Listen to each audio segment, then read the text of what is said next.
퇴근길에 좋은 파트너 YTN 뉴스 FM 뉴스 정면 승부.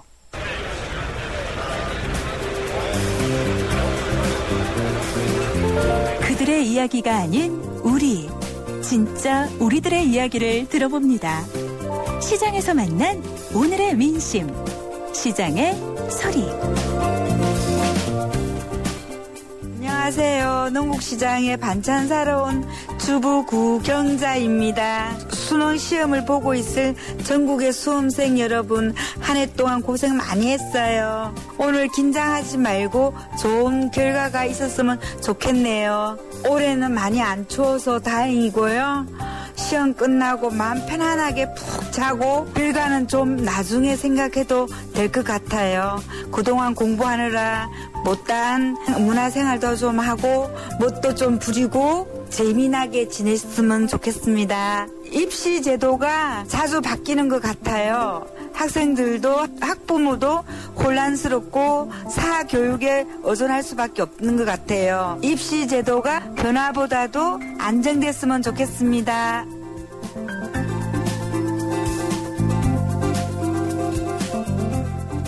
네, 뉴스 정면 승부 3라운드입니다. 오늘 시장의 소리. 네, 구경자 씨 통해서 대학 수학 능력 시험과 관련해서 이야기 들어봤습니다. 정말 구구절절 가슴에 와닿는 그런 이야기가 아닌가 싶네요. 수험생 여러분 어떠신지요? 감사합니다. 그리고 오늘 뉴스 정면 승부에서는요. 문재인 의원 검찰 수사 공정합니까?에 대한 여러분들의 의견 듣고 있는데요. 7434님입니다. 반만 예습니다. 사안이 중대한 만큼 문재인 의원을 소환해서 조사하는 것은 마땅하다고 생각합니다. 하지만 김무성 의원을 서면으로만 조사한 것은 부당하다고 생각합니다. 6587님은요. 노, 공정하지 않다고 생각합니다. 대통령은 권력 유지에만 힘을 쏟는 걸까요? 실망스럽습니다. 이런 의견 주셨네요. 휴대전화 우물정 0945번 그리고 애플리케이션 예스로 여러분들의 다양한 의견 받고 있습니다. 뉴스 정면 승부 3라운드요. 잠시 뒤 곧바로 스포츠 뉴스 들어보죠.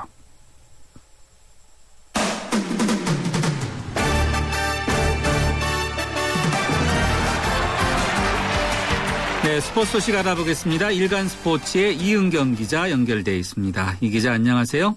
네, 안녕하세요. 박은선 선수, 언론이 자꾸 이렇게 주목하는 부분이 본인 입장에서 정말 답답할 거예요. 네. 오늘 기자회견을 가졌다고요? 예, 선수 본인이 직접 나온 건 아니고요. 아, 그래요? 서울시청 네. 여자축구팀 관계자들이 네. 모두 나와서 이제 이번 논란에 대한 그 기자회견을 열었습니다. 뭐라고 했어요? 네. 서울시청 그 김준수 사무처장이라는 분이 있는데요. 네. 이 김 처장이 나와서 이 나머지 6개 구단, 이 박은선 선수 성별에 대해서 의심했던 이 감독들이 책임 있는 자세로 사과를 해야 된다. 이렇게 아주 강하게 이야기를 했습니다. 책임 있는 사과라는 게 구체적으로 어떤 것이냐, 여기에 대해서는 감독직에서 물러나는 거다. 이런 아주 강경한 태도를 보였습니다. 김 처장 말은 인간 성별을 확인하자는 주장은 심각한 인권 침해다. 이런 얘기를 했고요. 그리고 또 서울시청 외 나머지 6개 구단 감독들이 주장하는 대로 이 박은선에 대한 별도 성별 검사를 해라. 이런 주장 절대 받아들이지 않겠다. 이렇게 밝혔습니다. 만약에 국제대회에 출전하는 것 때문에 대표팀에서 성별 검사를 받아야 된다. 이렇다면 받겠지만 이번 논란 때문에 하는 일은 없을 것이다. 이렇게 얘기를 했고요.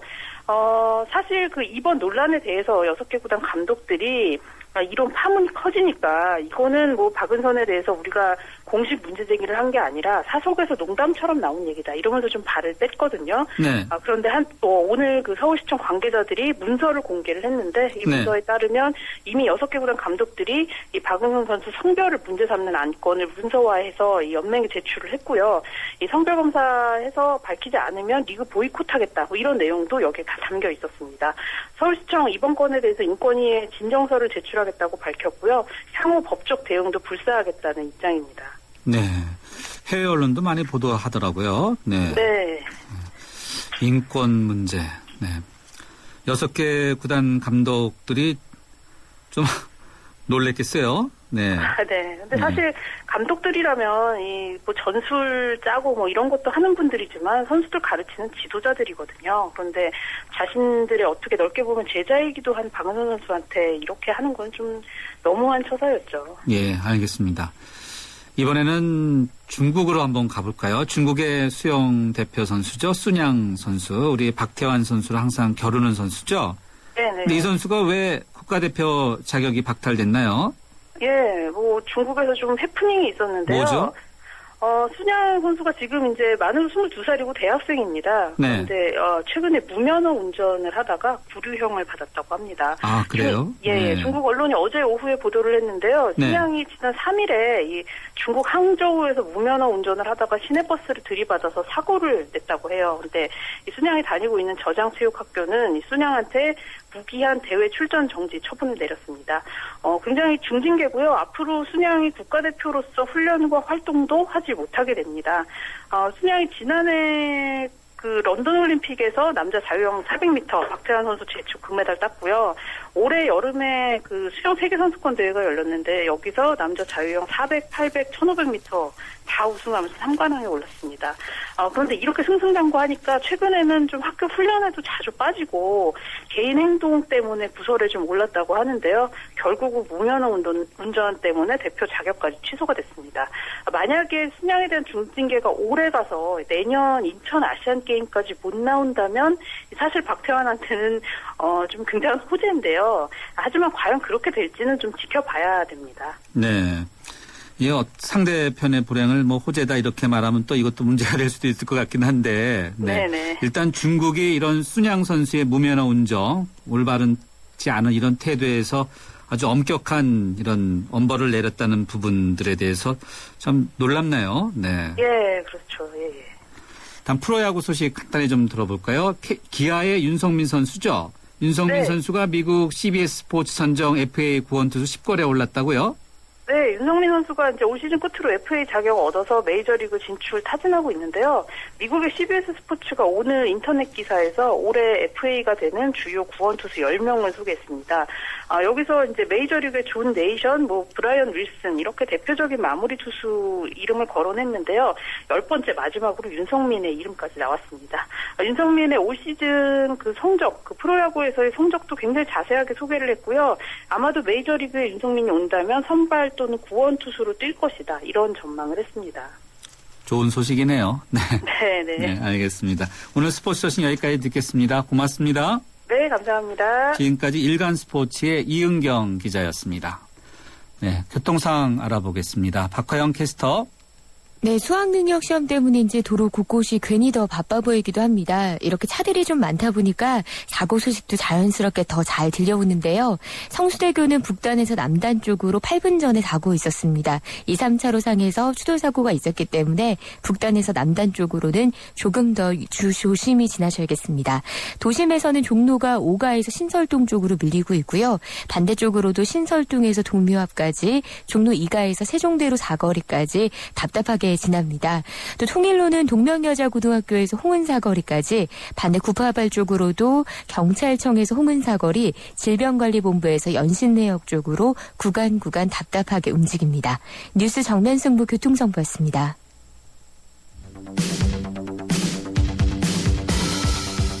퇴근길을 함께하는 냉철하고 따뜻한 뉴스 정면 승부. 뉴스 정면 승부는 여러분의 참여를 기다립니다. 50원의 유료 문자 샵 0945와 YTN 라디오 스마트폰 어플리케이션 예스를 통해 여러분의 의견을 보내주세요. 뉴스 정면 승부는 여러분의 의견에 항상 귀 기울이고 있습니다.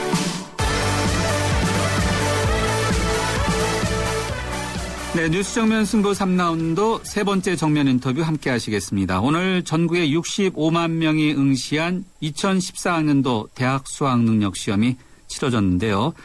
수능을 치렀다는 홀가분함도 잠시 수능만큼 중요한 또 가채점이 남아있지 않습니까? 수험생들이 정답풀이를 해주는 방송을 보면서 혹은 방문 딱 걸어 잠그고 하나하나 답안지를 맞춰가면서 틀렸다 맞았다 이렇게 가슴 졸이고 있을 것 같은데요. 또 이번 수능이 9월 모의고사에 비해서 어려웠다, 쉬웠다 이런 보도들도 계속 엇갈리고 있어요. 그래서 저희가 교육평론가 이범 선생님 연결해서 과연 어땠는지 직접 물어보도록 하겠습니다. 이 선생님 안녕하세요. 예, 안녕하십니까. 예. 대학 수학능력 시험, 대한민국에서 참 특이한 하나의 현상 아닌가 싶어요. 시험 자체가 아니라 모든 것이 인생이 걸렸다 이런저런 것이 그렇지 않습니까? 그렇죠. 온 사회에 이제 그 관심이 집중되는 그 비행기 이착륙마저도 규제하는 그런 날이죠. 네. 네. 참 그런 사회로서 좀 벗어나야 될 텐데, 네.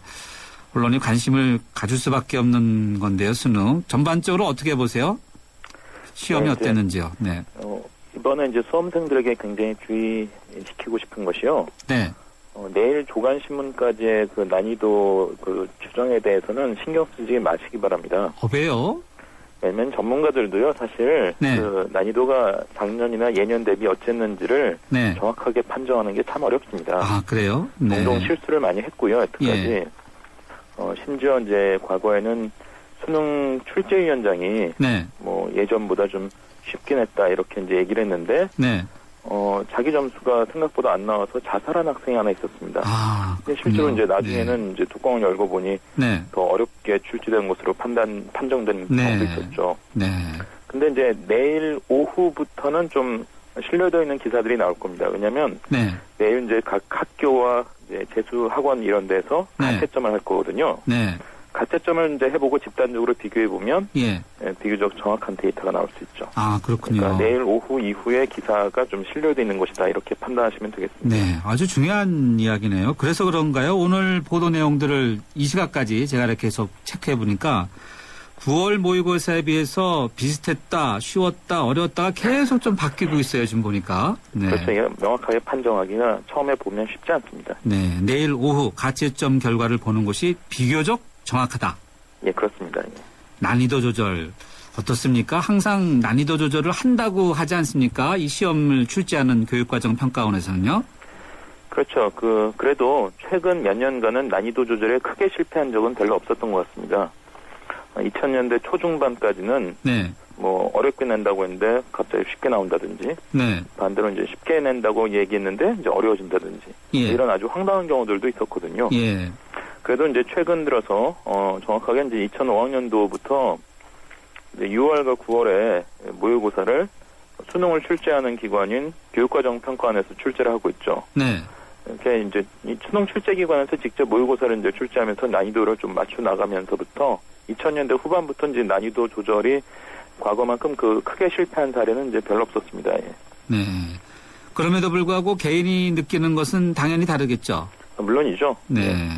가채점 결과를 보고 나서 좀 본인이 좀 판단해야 된다고 이제 언급을 해주셨는데 지금 그래도 우리 이 선생님께서 보실 때 어떻습니까? 이렇게 난이도 올해는 어땠습니까? 저도 어차피 네. 한 분야에만 전문성이 있지 여러 과목을 다 네, 제가 네. 한눈으로 다 알아보는 그렇겠죠. 것은 아니거든요. 예. 그리고 어쨌든 학생들이 이제 체감하기에 네. 좀 쉽게 느껴질 수도 있고 어렵게 느껴질 수도 있는데 어차피 수능은 상대평가입니다. 상대평가. 네. 전국에 이제 65만 수험생들 중에 그렇죠. 자기가 이제 상대적으로 어떤 위치에 있는지가 중요한 것이기 때문에 예. 점수에 연연하지 마시고 예. 내일 이후에 이제 가채점 결과가 나오면 자기 점수가 대략 이제 몇 등급 정도가 가능할지 될지 네. 이것은 이제 어느 정도 추정할 수 있거든요. 네. 학생들은 흔히 이제 등급 컷이라고 부르는데요. 예. 그러니까 이제 이 등급 컷에 대해서 내일 오후 이후에 좀 본격적으로 추정을 해보시기 바랍니다. 지금 일희일비 하시지 마시라는 거죠. 예. 자, 인터넷 등을 통해서 국어 시험이 쉬웠고 수학, 영어, 비영이 어려웠다. 아마 이런 것에 너무 민감하게 지금 이렇게 판단할 필요는 없다는 거죠. 그렇습니다. 첫날 보도가 틀린 경우가 상당히 많이 있었습니다. 예. 일단 국어 쉽고 수학, 영어, 비영이 어려웠다. 이런 보도가 또 이 시각 또 나와 있네요. 또 쉬웠으면 어떻고 어려웠으면 어떻습니까? 어차피 자기 점수가 중요한 게 아니라 예. 다른 수험생들에 비해서 자기가 상대적으로 어느 정도 위치일까 이게 중요한 거거든요. 네. 그러니까 제도를 잘 모르시는 분들을 위해서 설명드리면 예. 수능 성적표를 보면 네. 등급이 나옵니다. 이 등급이라는 것은 상위 4%까지 1등급, 11%까지 2등급, 네. 23%까지 3등급 이런 예. 식으로 해서 이제 9등급까지 상대적인 어떤 위치를 보여주는 것이고요. 예. 그와 함께 이제 표준 점수가 나옵니다. 네. 이 표준 점수는 원점수하고 좀 다른 것으로서 네. 평균에 비해서 자기 점수가 얼마나 높냐를 보여주는 지표입니다. 아, 네. 평균에 비해서 얼마나 높냐 낮냐에 따라서 이 표준 점수가 달라지거든요. 예. 그러니까 이제 이 등급이라는 것과 표준 점수 모두 완벽한 상대평가 지표인 거죠. 네. 그러니까 점수가 자기 채점한 원점수가 중요한 게 아닌 겁니다. 네. 평균에 비해서 다른 예. 수험생들에 비해서 어떠냐가 중요하기 때문에 예. 그것을 명확하게 어느 정도 추정할 수 있는 내일 오후 이전까지는 이렇게 자기의 위치를 그렇게 쉽게 추정해서는 안 된다는 거죠. 네. 표준 점수, 상대 평가. 네. A형, B형이라는 그런 선택형 수는 올해 처음으로 실시된 거죠? 그렇습니다. 예. 이게 어떻게 좀 다릅니까? 수학의 경우는 사실 과거하고 똑같은 겁니다. 예, 쉽게 얘기하면 문과 수학과 이과 수학이 범위가 다르지 않습니까? 예. 단순히 난이도가 다른 게 아니라 이제 시험 범위가 다른데, 네. 그래서 수학의 경우는 이제 A형, B형이 각각 문과, 이과 수학에 해당하기 때문에 예. 이거는 과거와 달라진 것이 아닙니다. 예. 다만 이제 국어하고 영어가 예. 과거와 달리 이제 A형, B형 이렇게 수준별로 이제 나뉘어서 네. 실제가 되는데요. 예. 이게 사실은 이제 좀 취지는 이해가 됩니다. 그러니까 좀 이과생들한테 이를테면 영어나 국어 좀 어려운 쉬운 시험을 볼 수 있게 해주고 예. 문과생은 이제 상대적으로 어려운 어떤 그런 시험을 국어나 영어에서 봐야 되지 않겠느냐 이제 이런 네. 취지였을 텐데요. 네. 그러니까 어차피 수능은 상대평가이기 때문에 예. 다른 수험생들에 비해서 자기 위치가 어느 정도인지를 알려주는 것입니다. 예. 그러니까 결국은 수준별로 이제 다르게 나누어 낸다고 해서 수험생들의 부담감이 별로 달라지지 않습니다. 예. 그래서 이제 결국 이제 영어의 경우는 올해 한 해만 실시하고 예. 과거로 돌아가기로 했죠. 네. 국어도 지금 중3 학생들부터는 과거와 같이 문과하고 이과하고 똑같은 시험 문제로 수능을 보게 될 겁니다. 예. 결국은 대학에 지원할 때 상대평가를 감안해 보면 누가 A형을 많이 했고 누가 B형을 많이 했고 이런 정보가 알면은 여러 가지 자기 판단을 잘할 수 있지 않을까라는 생각은 드는데 그런 정보는 얻을 수가 없죠. 사전에는 알 수가 없죠. 왜냐하면 전국의 학생들이 동시에 수능 시험에 대해서 응시를 하거든요. 예. 응시할 때 이제 내가 B형을 볼지 A형을 볼지 그것을 표기해서 응시를 하게 돼 있습니다. 네. 근데 자기가 표기할 때 다른 64만 9,999명의 수험생이 그중에 몇 퍼센트가 A형을 몇 퍼센트가 B형을 선택했는지 네. 자기가 응시하기 전까지는 알 수가 없거든요. 예. 응시가 끝난 다음에야 이제 결과를 보고 A형, B형이 각각 몇 퍼센트였는지를 알 수 있기 때문에 예. 사실 수험생 입장에서는 A형, B형 나누는 것이 굉장히 혼란을 일으키는 그런 요소가 됩니다. 네. 입시 전략 그래서 더 어렵겠어요, 그럼요. 그렇죠. 사실 우리 수능하고 약간 비슷한 유형의 시험이 이제 미국의 SAT인데 예. 그게 이제 오지선다 시험이죠. 예. 실제로 수능의 문제 유형에는 영향을 많이 줬습니다. SAT가. 하지만 SAT는 이제 수능하고 기본적으로 다른 것이 네. 절대평가거든요. 네. 1년에 7번이나 보고 예. 아무 때나 봐도 되고 못 보면 또 봐도 되고 네. 심지어 작년에 미리 봐도 되고 이제 이런 시험이죠. 그래서 이제 이 난이도라든지 출제 유형 이런 것들이 굉장히 정형화되어 있고 일종의 예. 문제은행으로 관리가 됩니다. 네. 그런데 이제 우리 수능이라는 것은 이제 난이도 조절이 매년 조금씩 달라지고 네. 그리고 이제 이런 절대평가적 지표를 보여주는 게 아니라 상대평가만 하고 있는 이런 시험이기 때문에 예. 내가 A형, B형 무엇을 선택할 때 어느 정도로 유리해질지 불리해질지 미리 예측한다는 것이 거의 불가능하죠. 네. 그래서 이제 더더욱 A형, B형으로 나누어 놓은 이런 실험이 예. 결국 이제 영어의 경우는 한 해만, 네. 국어의 경우는 3년간만 실시하고 다시 원래대로 돌아가기로 그렇게 된 것입니다. 그러면은 올해 A형, B형 이렇게 선택하는 부분도 일부 운도 작용하겠네요. 당연히 그럴 수밖에 없죠. 사실 그 A형, B형 문제만이 아니고요. 예. 사회탐구와 과학탐구 과목은 이제 선택이 있지 않습니까? 예. 지금은 이제 사회탐구 중에 2과목, 그리고 이제 문과생은, 그리고 이제 이과생은 과학탐구 중에 2과목을 선택하게 되어 있는데, 예. 문제는 이제 이 표준 점수를 상위권 대학에서는 다 반영하는데, 네. 이를테면 전체적으로 이제 평균이 낮은 그런 과목의 경우에는 만점 받았을 때 표준 점수가 높게 나오거든요. 예. 상대적으로 이제 평균이 높은 그런 과목의 경우에는 만점 받았을 때 표준 점수가 낮게 나옵니다. 상대적으로. 네. 그러면 이제 이 각 과목별로 난이도가 어떻게 달라질지 예측할 수 없는 상태에서 그렇겠네요. 네. 이를테면 똑같은 과학탐구 선택 과목인데 이제 어떤 과목 선택했는지에 따라서 똑같이 만점을 받는다 해도 받는 표준 점수가 상당히 달라지는 거죠. 예. 이게 또 이제 이 상대평가의 또 하나 이제 문제점 중에 하나인데요. 네. 그래서 이런 것들이 지금 일종의 로또처럼 이렇게 작용하는 이런 경우들이 많이 있는 거죠, 사실. 네. 참 로또 시험을 보고 나서 로또 이렇게 얘기하면 참 답답한데 이 수험생 이제 앞으로 원서 접수 언제부터 시작되고 또 어떻게 해야 될까요? 원서는 이제 정시 원서는 이제 12월에 접수하는 거죠. 예. 그 이제 12월 초에 이제 수능 결과 점수가 성적표가 이제 나오고요. 예. 그것에 근거해서 이제 수능 원서를 이제 이제 정시 원서를 접수하게 돼 있는데 아시겠지만 이제 수시는 6군데 복수 지원은 가능하고 정시는 가군, 나군, 다군 이렇게 3군데 지원할 수 있습니다. 예. 근데 어차피 이제 정시로 넘어가게 되면 3군데 중에 한 군데에서는 반드시 이제 합격을 할 필요가 있는 거죠. 예. 물론 이제 재수를 각오하는 학생도 있겠지만 네. 제가 보기에는 그래도 한번 가나 다군 최대한 자기가 온 힘을 기울여서 여러 가지 정보를 입수해서 지원을 잘 해보는 게 그거 자체가 설령 재수를 한다고 해도 내년에 굉장히 중요한 노하우로 작용합니다. 그러니까 자기 수능 못 봤다고 해서 이번에 그냥 될 대로 되라 아무렇게나 예. 지원해야지 무조건 다 상향 지원만 해버려야지 이런 식으로 예. 생각하지 말고 네. 최대한 조심스럽게 네. 그래도 자기 주어진 점수에 따라서 예. 전략적으로 이제 상향 한 군데, 적정 한 군데, 그리고 안전 한 군데 이런 식으로 이제 지원을 해보고 예. 그것이 이제 설령 재수를 하게 된다 할지라도 예. 내년에 또 굉장히 중요한 어떤 경험으로 작용하게 된다는 것이죠. 예. 알겠습니다. 수험생 여러분들이 절대 실망하면 안 되겠네요. 자기 결과에 대해서. 네. 그리고 앞서 우리 현재 수능 문제에 대해서 좀 문제점을 지적해 주셨는데 혹시 이 선생님께서 보실 때 대안이 있습니까? 일단 이제 서구 선진국들의 대입 시험들을 보면요. 상대평가인 나라가 한 나라도 없습니다. 우리는 이제 유독 상대평가를 하고 있거든요. 예.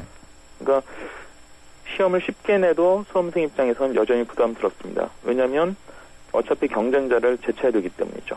네. 그래야 이제 자기의 상대적 위치가 올라가니까.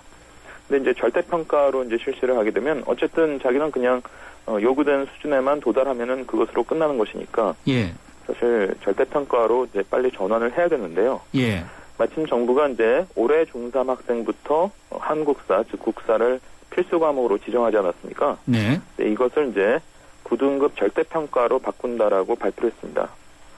그러니까 이제 국사 한 과목에 해당되는 것이긴 하지만 네. 어쨌든 수능 과목 중에 이제 절대평가인 이런 과목이 생기기 시작하는 것이죠. 예. 이걸 시발로 해서 좀 상대평가는 무한 경쟁을 유도한 이런 특성이 있기 때문에 예. 이걸 이제 다른 과목으로 점점 절대평가를 확대시켜야 된다라고 생각합니다. 예, 알겠습니다. 끝으로요. 65만 명이 응시한 수능 시험인데 오늘 일부 고3 학생을 포함한 7명의 청소년들이요. 수능과 대학 입시를 거부한다. 이런 어떤 이색적이라고 할까요? 이런 기자회견을 가졌는데 어떻게 보세요? 참으로 이제 안타까운 현실이죠. 사실 시험을 거부한다고 해서 이제 우리의 그 교육과 관련된 여러 병폐가 바로 없어지거나 하지는 않을 것 아닙니까? 그렇겠죠. 하지만 예. 어쨌든 이런 불합리한 어떤 상황을 만들어 놓은 것은 사실 어른들입니다. 아이들 탓이 아닌 거죠. 그래서 아이들이 이제 온몸으로 이렇게 뭔가 자신의 다른 견해, 다른 입장을 표출하는 것에 대해서 이 기성세대들이 충분히 거기에 귀를 기울이고 바로 우리나라 교육 문제가 모두 해결될 수는 없겠지만 그래도 가급적 빠른 시일 내에 합리적인 어떤 해결책, 실마리를 찾아 나가는 길을 좀 중지를 모아서 좀 모색할 필요가 있다라고 생각을 합니다. 예, 알겠습니다. 이 선생님 오늘 말씀 잘 들었습니다. 고맙습니다. 예, 고맙습니다. 지금까지 이범 교육평론가였습니다. 네, 교육 이야기 할 때마다 떠오르는 것, 교육은 백년지 대계라고 하는데 우리는 어떻게 된 것인지 정권이 바뀔 때마다 교육 제도가 바뀌고 있지 않습니까? 정말 다시 한번 생각해 봐야 되지 않나 생각이 듭니다. 그리고 오늘 뉴스 정면 승부에서 yes or no 질문은 문재인 의원에 대한 검찰 수사 공정합니까?에 대한 여러분의 의견을 받고 있는데요. 7090님입니다. 사건의 본질을 먼저 수사하고 미진하면 소환해야지요. 법 앞에는 여당, 야당, 부자, 서민도 모두 동등해야 한다고 생각합니다. 라고 이렇게 의견 주셨고요. 4571님은 정작 수사받을 자는 서면으로 진행하고 야당이라고 전 대선 후보를 그렇게 직접 소환하다니요. 국민의 눈이 무섭지도 않습니까? 라고 이렇게 의견 주셨고 0435님은 예스입니다. 검찰 수사를 받아야 한다면 받아야죠. 떳떳하다면 아무 문제가 없는 것 아닌가요? 라고 이렇게 물음표 덧붙여서 의견 주셨습니다. 모두 감사합니다. 휴대전화 우물정 0945번 또는 스마트폰 애플리케이션 예스로 여러분들의 다양한 의견 받고 있습니다. 뉴스 정면 승부 3라운드 여기서 인사드리고요. 잠시 4라운드에서 뵙겠습니다. 4, 6, 24, 4, 5, 20. 아이들에게 처음 구구단을 외우게 할 땐 마음이 찡합니다. 이제 치열한 공부의 세계로 들어가는 것 같아 어른으로서 미안함을 느끼죠. 그런데 정작 아이들은 즐거워하는 경우가 많습니다. 이런 생각이 들어요. 우리가 모르는 공부의 즐거움을 아이들은 알고 있다는 생각. 그 즐거움이 중학교, 고등학교까지 계속될 수 있게 하는 것이 우리 어른들이 해야 할 일 아닐까요?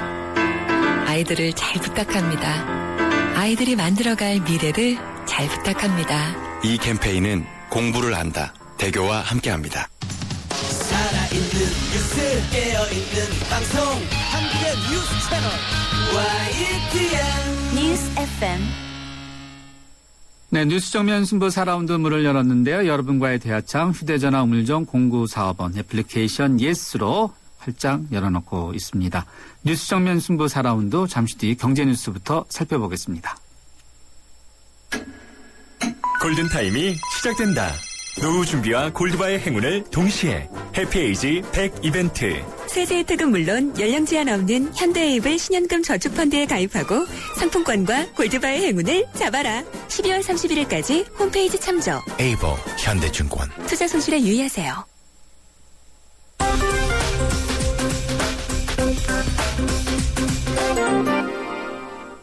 네, 경제 뉴스 살펴보겠습니다. 머니투데이의 김태흠 기자 연결돼 있습니다. 김 기자 안녕하세요. 네, 안녕하세요.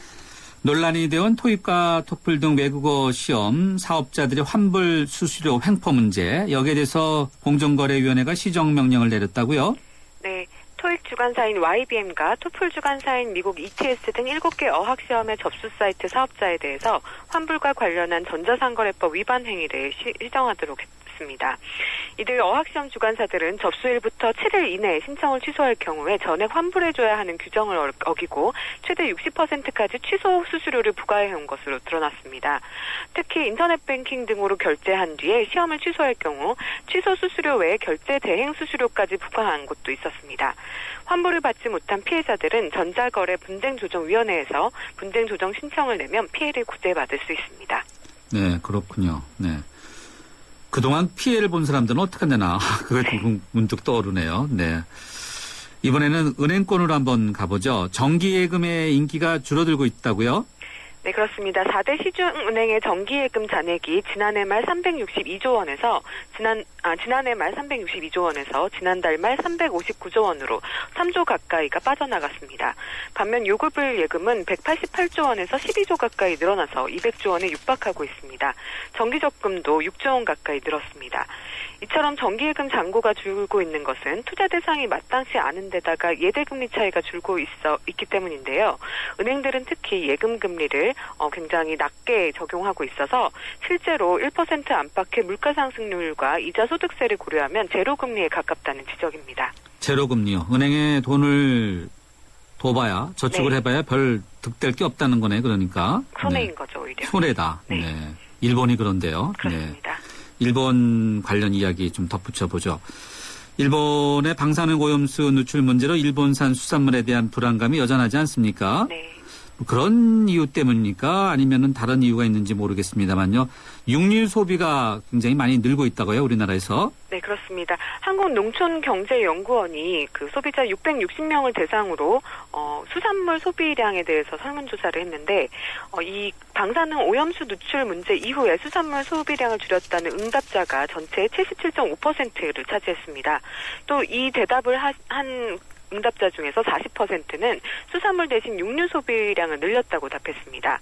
이번 조사 결과를 바탕으로 육류별 평균 수요 증가율을 추정한 결과 국산 돼지고기가 10%, 한우고기가 6%, 닭고기가 7% 등으로 증가한 것으로 분석이 됐습니다. 이처럼 수산물 대신 육류 소비가 늘면서 육류 가격도 같이 뛰고 있는데요. 지난달 한우 1kg 도매 가격은 지난해 같은 기간보다 10.8% 올랐고 또 돼지고기 도매 가격도 8.6% 상승했습니다. 닭고기는 무려 27.5%나 폭등한 것으로 파악됩니다. 예, 알겠습니다. 오늘 경제뉴스 잘 들었습니다. 고맙습니다. 감사합니다. 지금까지 머니투데이의 김태은 기자였습니다.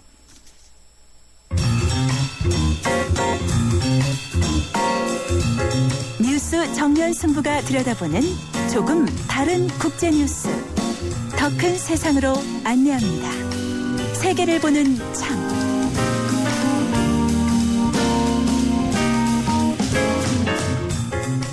네, 세계를 보는 창 누몽드 디플로마티크의 임상훈 편집장과 함께하고 있습니다. 재미있는 한 주간에 꼭 재미있진 않아도 꼭 알아야 되는 그런 국제뉴스 살펴보도록 하겠습니다. 편집장님 안녕하세요. 네, 안녕하십니까. 국제뉴스 그러면 항상 대한민국의 경우에는 이 강대국 위주로 하지 않습니까? 예, 그런 경향이 있죠. 네, 그래도 우리가 세계인이고 국제 시민이고 또 세계 시민은 다 인권이 중요하지 않습니까? 그렇죠. 그래서 오늘은 좀 일반인들이 참 듣기 어려운 그런 소식부터 한번 첫 소식을 들어보면 어떨까 싶은데요. 네네. 네. 노힝야족. 네. 관련 이게 어떤 이야기입니까? 예, 이게 미얀마에 있는 소수 민족인데요. 이 난민들이 탄 배가 난파가 돼가지고 그 미얀마 앞바다에서 66명이 실종 혹은 사망된 사건이 있었습니다. 난파 관련해서는 국제 뉴스 보면 많은데 특히 왜 주목을 받고 있습니까? 그 이제 이들이 이슬람교를 믿고 있거든요. 근데 불교 국가인 미얀마에서 이제 그러니까 이 국적을 포함해서 어떤 그 시민권도 보장을 받지 못하는 그 비참한 처지에 놓여 있다고 합니다. 핍박을 받고 있는데 그래서 이제 이들이 자유를 찾아서 바다를 건너다가 이 생을 마감한 이런 수가 올해만 해도 지금 수백 명에 이른다고 하거든요. 그래요? 예. 네. 그래서 지금 유엔에서도 현재 그 로힝야족을 세계에서 가장 박해를 받는 소수민족으로 지금 파악을 하고 있다고 합니다. 네. 그러니까 종교 박해를 피해서 배를 타고 네. 바다를 건너는데 그 배가 난파가 돼서 그렇죠. 숨지는 거네요. 네. 네. 아, 안타깝네요. 네. 이름을 좀 외우긴 좀 어렵습니다. 로힝야족. 예, 네. 로힝야족입니다. 로힝야족입니다. 네. 인도로 한번 가볼까요? 네. 네. 인도가 화성 탐사선을 발사했네요. 인도가 과학 선진국이죠? 네, 그렇죠. 이렇게 돼서 지금 미국, 유럽연합, 러시아에 의해서 지금 네 번째로 화성을 만약에 성공을 한다면요. 가보게 되는 나라가 되는데 그리고 이번에 성공을 한다면은 그 한 번에 화성 도착을 성공한 또 최초의 국가가 됩니다. 아주 대단한 우주 과학 수준을 보여주는 것 같습니다. 지금 로켓 쏘는 자체가 아니라 화성을 가는 거네요. 그렇죠. 네. 아직까지는 못 갔고요. 내년 정상적이면 내년 9월 정도에 아마 화성에 도착한다고 합니다. 대단하네요. 네. IT 수준도 세계 최고라고 지금 알려져 있지 않습니까? 네네. 네.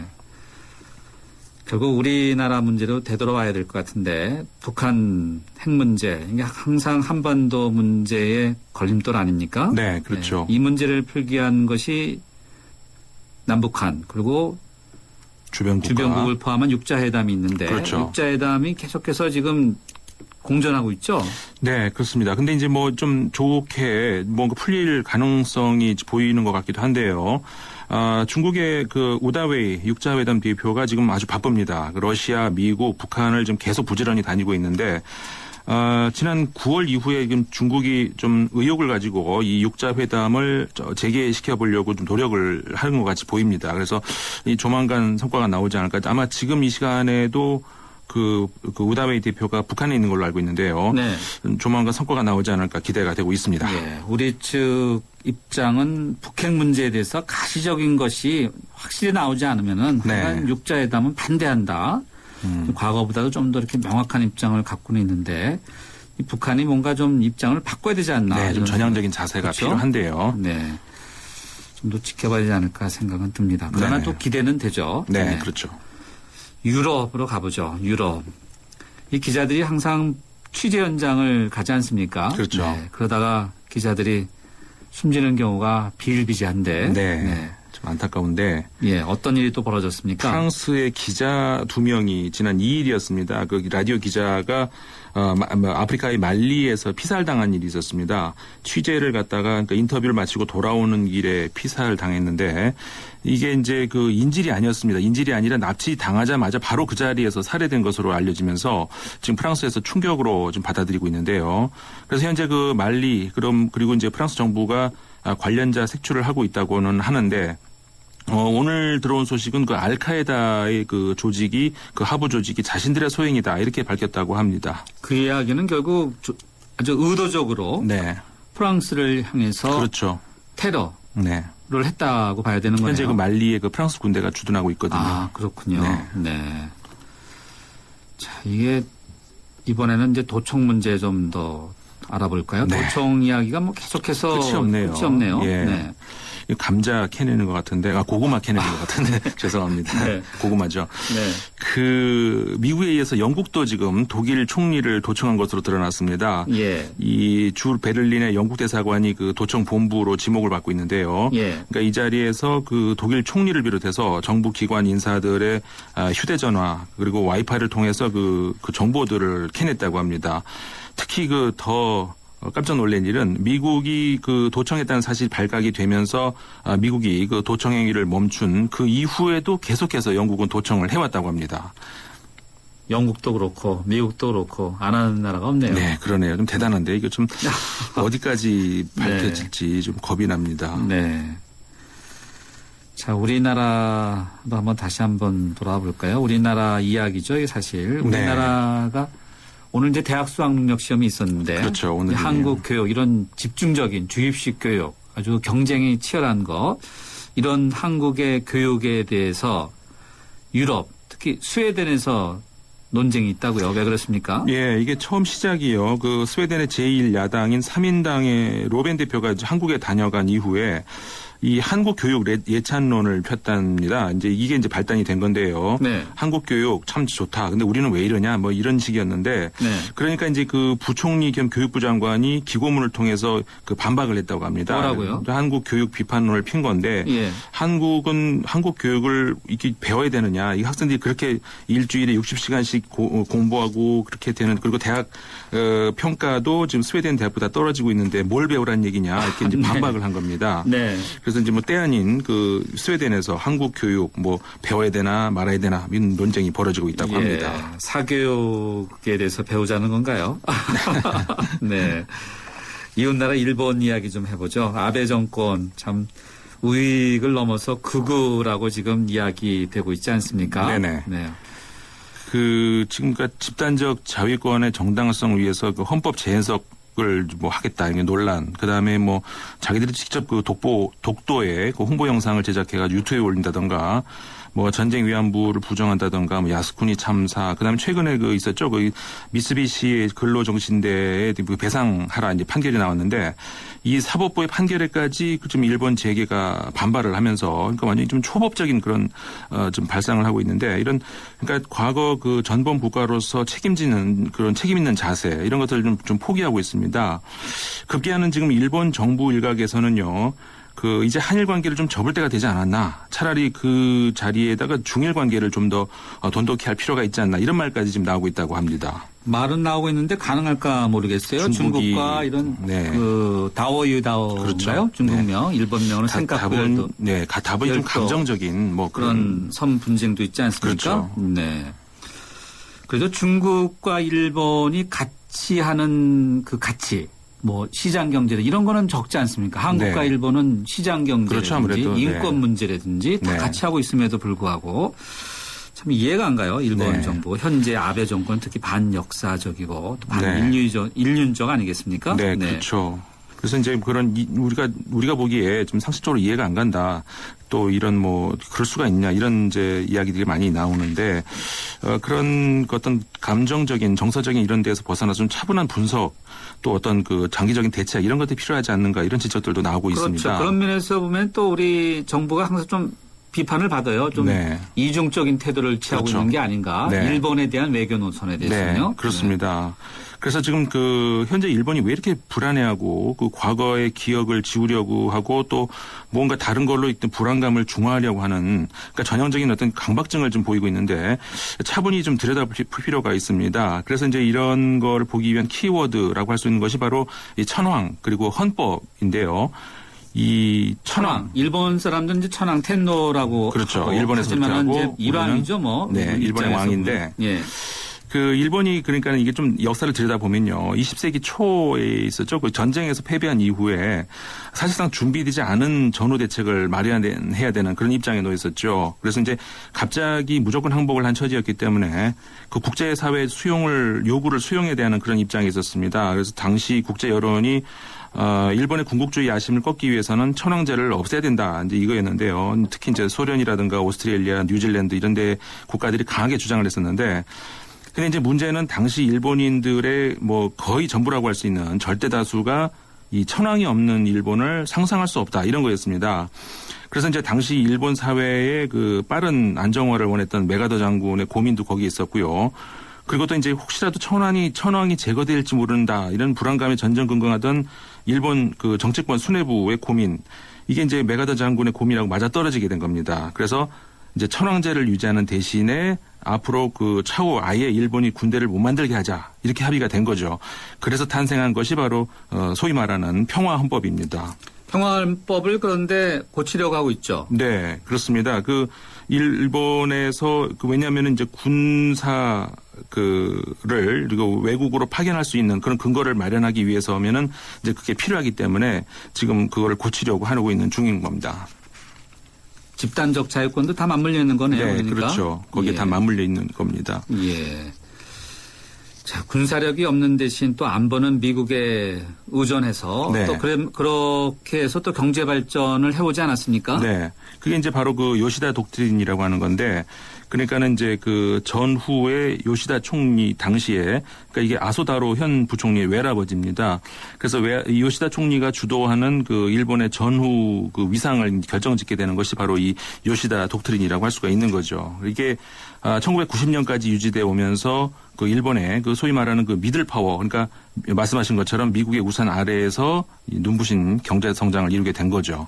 1990년대 후에 일본이 엄청나게 발전한 거죠. 네. 그때까지 엄청나게 발전을 했죠. 그때까지죠, 사실. 그러니까 1990년대 국제사회도 그렇지만 일본도 상당히 이제 그때 중요한 어떤 큰 전환기가 된 그렇죠. 시기였는데요. 예. 그 헤이세이 시대, 그러니까 전쟁을 일으킨 왕에서 이제 전후 왕으로 바뀌는 역사의 한 페이지가 넘어가게 되는 건데 자연히 그 일본인들의 무의식 안에서도 그 전쟁에 대한 자숙이라든가 뭐 염증, 공포 이런 게 이제 벗어나게 되는 거고요. 전쟁은 있고 전쟁 당시 천황도 가고 그러면서 이제 혼자 덩그러니 남게 된 것이 바로 이제 혼자 남은 것이 평화헌법입니다. 그러니까 이게 좋게 말하면 평화헌법이고 보통 사람들 일본인들에게는 이게 구력헌법으로 비치게 되는 겁니다. 네. 자, 구력헌법 이렇게 생각하는 일본인들이 많으면 좋을 텐데, 네. 사실 또 그렇지 않은 부분들도 있지 않을까. 예, 그러니까 이제 점점 이렇게 위기감에서 극복하려고 하면서 이 군사력을 강화하겠다는 이런 쪽으로 이제 지금 강박관념이 나오고 있는 건데요. 그러니까 뭐 그 정신분석학에서 흔히 이렇게 말을 합니다. 이렇게 위기 앞에 서면은 인간은 자학, 그다음에 학대의 경향을 보인다 이렇게 하는데 그 에릭 프롬이 과거에 좋은 지적을 했는데요. 그 자유를 반납하고 나치의 광기품으로 들어갔던 그리고 나서 이제 이웃 국가들을 괴롭힌 독일 그게 좋은 예인데 지금 일본이 그런 성향을 조금씩 보이고 있다는 겁니다. 그러니까 극우 정권을 세워놓고 그 최근에 논란이 되고 있었죠. 그 특정 비밀보호법 이런 것들을 만들게 해가지고 스스로를 감시당하는 그런 길로 들어가고 그러면서 이웃 국가들로 군대가 들어갈 수 있게 하는 그런 근거를 서서히 이제 만들고 있다. 이런 지적인 겁니다. 결국 이런 브레이크 없는 우경화가 문제인데 네. 어디까지 갈까요? 진짜 말씀대로 이 브레이크가 없는 게 또 문제입니다. 그러니까 아까 말씀드린 그 90년대 이때 그 또 큰 또 하나의 그 변화가 소련 그다음에 동유럽이 몰락을 하면서 일본에서도 서서히 좌익 세력 그러니까 공산당 사회당이 몰락을 하는 시점이 또 그때입니다. 그래서 지금 일본 정치권이 현 그 자민당의 과속을 막을 수 있는 아무런 장치가 없다는 것이 또 하나의 또 불행이라고 할 수 있을 것 같은데 한마디로 그러니까 한쪽 날개로만 지금 날다 보니까 지금 같은 계속 이 왜곡된 비행을 하고 있는 건데요. 어느 때보다도 또 일본인들의 자정 노력이 요구된 것 같습니다. 네. 한국과 일본 가까운 나라인데 좀 더 관계가 개선돼야 되지 않겠습니까? 그렇죠. 네. 누구나 바라는 건데요. 예. 오늘 세계를 보는 창 여기까지 듣도록 하죠. 고맙습니다. 네, 감사합니다. 서경석과 함께 공무원 시험 합격은 에듀윌 공인중개사 합격도 에듀윌 사회복지사 합격 주택관리사 합격 우리 모두 다같이 에듀윌 자격증 공무원 전문교육 에듀윌. 합격은 에듀윌. 저 김광규 여행도 혼자 하고 쇼핑도 혼자 하고 보험가입도 인터넷에서 혼자 하죠. 아주 쉽고 편하게. 새벽 3시까지 4단계로 간편하게. 삼성생명 인터넷 보험 라운지. 인터넷 보험도 삼성생명이 만들면 다르네. 삼성생명 인터넷 보험 라운지. 지금 클릭.